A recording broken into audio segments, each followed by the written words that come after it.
And on that day, everything was right with the world. Shadows came back, but they're still tier 2. Alright, welcome back, guys. Finally got everything for set 2, and this is a very quick video for the Shadowed Paladin deck profile. I'm going to be editing this and doing a ton of testing, but I'm just going to show off what I made very quickly. Rideline is going to be the usual. Full bow, javelin, blaster dark, and PBD himself. Nice that I was able to pick up high rarity stuff. Moving into the main deck, we have the 3 copies of PBD.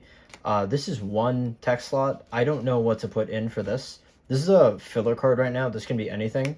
I wanted this to be a grade 1 or a grade 2, just so I can create more attackers in the early game. Anything that's an extender to constantly fuel PBD. Because it looks like that PBD is going to be used 2 to 3 times per game. Try to force out like the 2 PGs, like 1 over trigger out of your opponent, and then you can start going for a game. But this is an extender to make your rear guards hit, as I can guess, because I'm noticing a trend where you can't break 28k lines in with front triggers coming out. Since 33 is the new magic number, since it's a 20k shield, it's going to be a lot harder for you to push over the thresholds. So I might up that to like 2 or something, depending on if I find the space. The remaining copies of Blaster Dark, nicely gets to 5k, and he can retire to target. Yeah, okay, thankfully we have target retire now, so this makes a lot of matchups better, but still, we're not touching magic numbers right now. We're not breaking 28, we're not breaking 33 right now, so it's going to be really awkward. But best things you can do is snipe back row, attack in the front, and then PBD swings in with a crit so that you can pressure perfect guards and high shield out of them.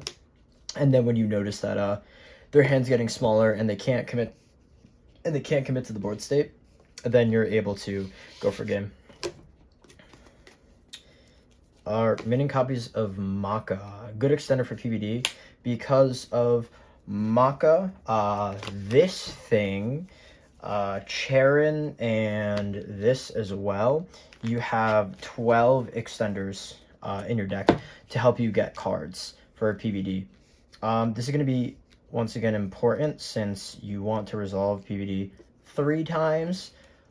Since unless the game goes super late, your opponent's likely to just see like 2 to 3 perfect guards, including the overtrigger. If you want to think of that as like a 5th sentinel, your opponent's likely to be seeing about 3 perfect guards per game.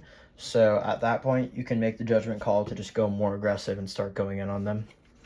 But Maka is good to set up your 23k lines. Any triggers will break 33. This is a very good card to do turn 2. Let me just reread this.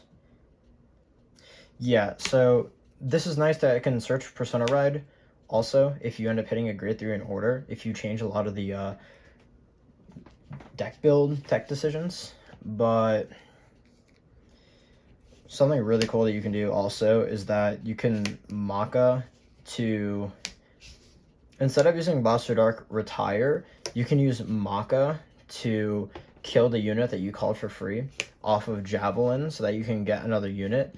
And then you can use this to rest that unit if it's something like an awkward card. And then you can fetch another so that you can go like +2, +3 off of your turn 2 play. And then you can use going first as your tempo to just hit them. And then the moment that you get the counterblast, because they're likely going to commit if they want to hit you back because you started aggression, then you can actually PBD, take away the resources from them. And if for whatever reason, you have like 1 column that can't hit, but your other column is built up, like you have a front row and a back row and a booster to set up a magic number, you can have this side just swing into one of the front row rear guards after retiring the back row. So you have ways to grind your opponent out, but it looks like the deck is really awkward still. 4 PGs, nothing special. I need to get another playset of these, not gonna lie. Javelins, this is very nice as your 10k booster, because this can go anywhere in the back row, and it's good.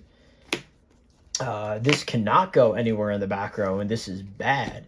I hate that this is a 7k so much, but this, along with whatever card you call, is going to be used for the retire for PVD.